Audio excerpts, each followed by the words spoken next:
Afternoon, everybody. If you've been watching the old shorts I've been doing, you would have seen that we had a mesh that got a bit wet. I just thought I'd do a quick disassembly on it with you guys, just to show you this mesh has actually been out in the field for 4 years. It was on a mount, it was on a cable tie, the cable tie failed, it ended up sat in a puddle of water. So yeah, it got wet, it died.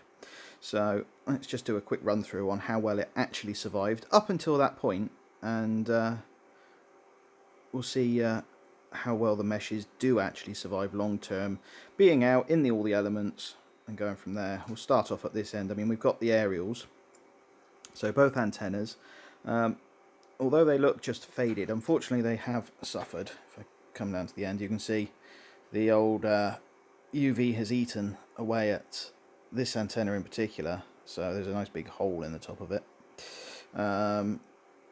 and yeah, they do feel to touch. They're very, very coarse now, as they're very, very brittle. Obviously the rest of the body is pretty much faded. You can still see the U logo, a bit green on the back, but other than that, other than the antennas, the rest of it, up until the point at which it ingested a lot of water, was in fairly good condition. This AP had been on site for, I suppose, 3.5, 4 years. This is again an early one, so this was one of the first lot that came out. So just thought I'd do a quick teardown. So if you ever have to tear down a UAP AC-M, first things first, take the antennas off. Again, you still see they're nice, actually nice and clean, so clean in there as well. Not had any actual water ingress into the inside of the antennas. So next thing we're going to have to do is probably get a little screwdriver, if I can get them off.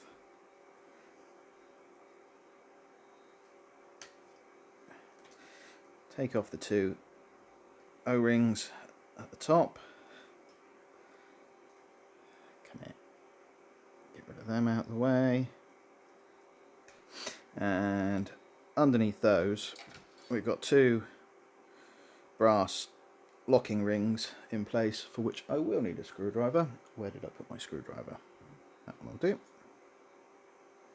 So on these there is a little notch there on each one.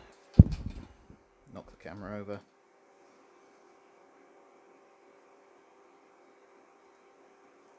Let's undo these.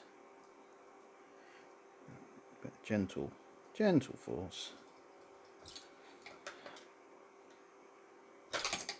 Stab myself. There he comes. And there's one on each side. Obviously a set of circular pliers would probably do a better job, but we'll work with what I've got.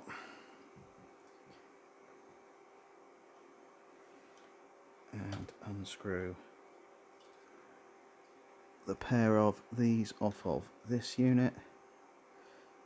And while I'm doing this, just waffle a bit, but these units overall, in the time that we've been using them, have been very actually reliable, bar a few firmware quirks. The actual hardware, until it gets wet, we haven't actually had one fail that has failed due to actually an access point failure. The only failure we've had on AC meshes has purely been where they've ended up either falling off of a mount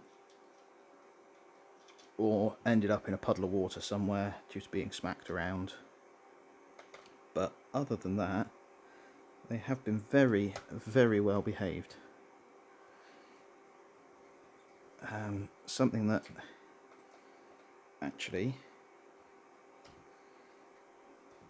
I will show you once we've got this apart. Just there we go.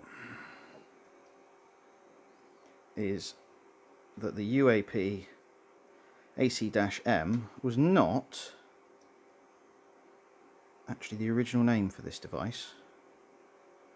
It's actually had a bit more of a, I suppose, a more historic, to those of us who've used Ubiquiti for a while, name. Now, in theory, this might come up. It might take a bit of persuasion. There is a clip tucked up there, but where this is corroded, I might have to use a bit of brute force and ignorance. But the whole unit should, in theory, come out the bottom.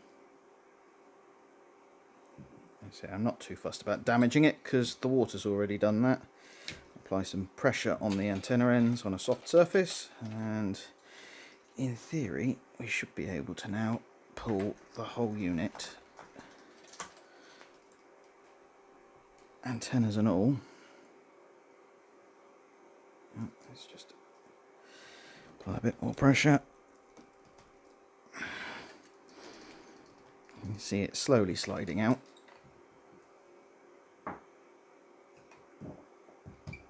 There's a little brass washer as well on the end of each of these. You can see that. Apply some force. There we go. And out it comes. And you can see this one's in a pretty state. So yeah. This is what happens when an AC-M gets wet.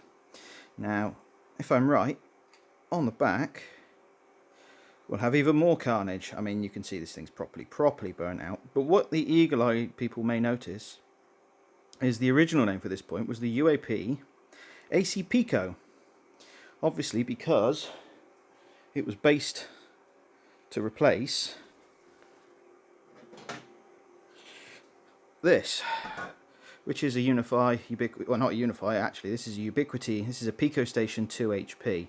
There was the Pico Station M series, and what you could do was actually flash Unifi firmware on these and turn them into a Unifi AP. So obviously, at somewhere along the line, the marketing team decided that Pico wasn't so much a name when they were going to be meshing, but yes, let's just have a quick poke around here just to see what's going on. A little rubber cover there. So obviously we've got the two antennas. We've got a couple of chips. Can't quite see. Let's see if we can get it to focus in on them. We've got down here the Atheros chip, control chip. Obviously we've got a bit of voltage regulation going on here that's well and truly burned itself out, or it's shorted itself out.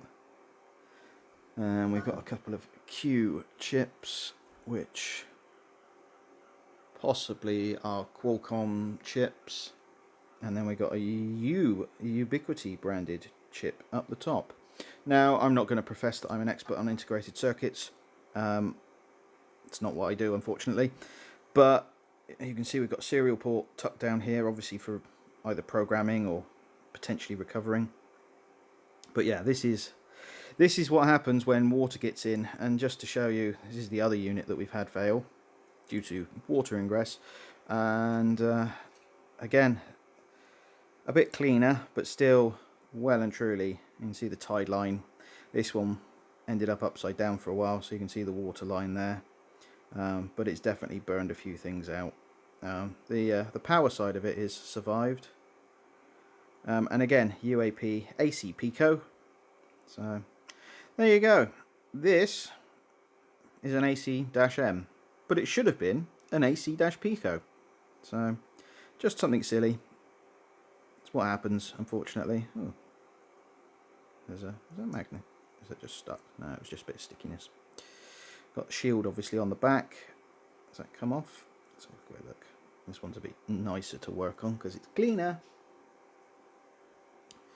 Let's pop that off and just see what's underneath it. There we go. What have we got there? Got a Winbond chip. A couple of serial numbers. A bit of plastic. Oh no, that's a bit of thermal padding. And again, a lot more mess and corrosion. So a bit of thermal padding that goes into the inside to, again, there's no, if I look inside, there's no actual heatsink in there. It just radiates the thermals out to the plastic cover. So there we go. Anyway, bit of fun, bit of silliness. Thanks for watching. Please feel free, like, subscribe, contact, etc. Comments down below, and I'll catch you in the next one.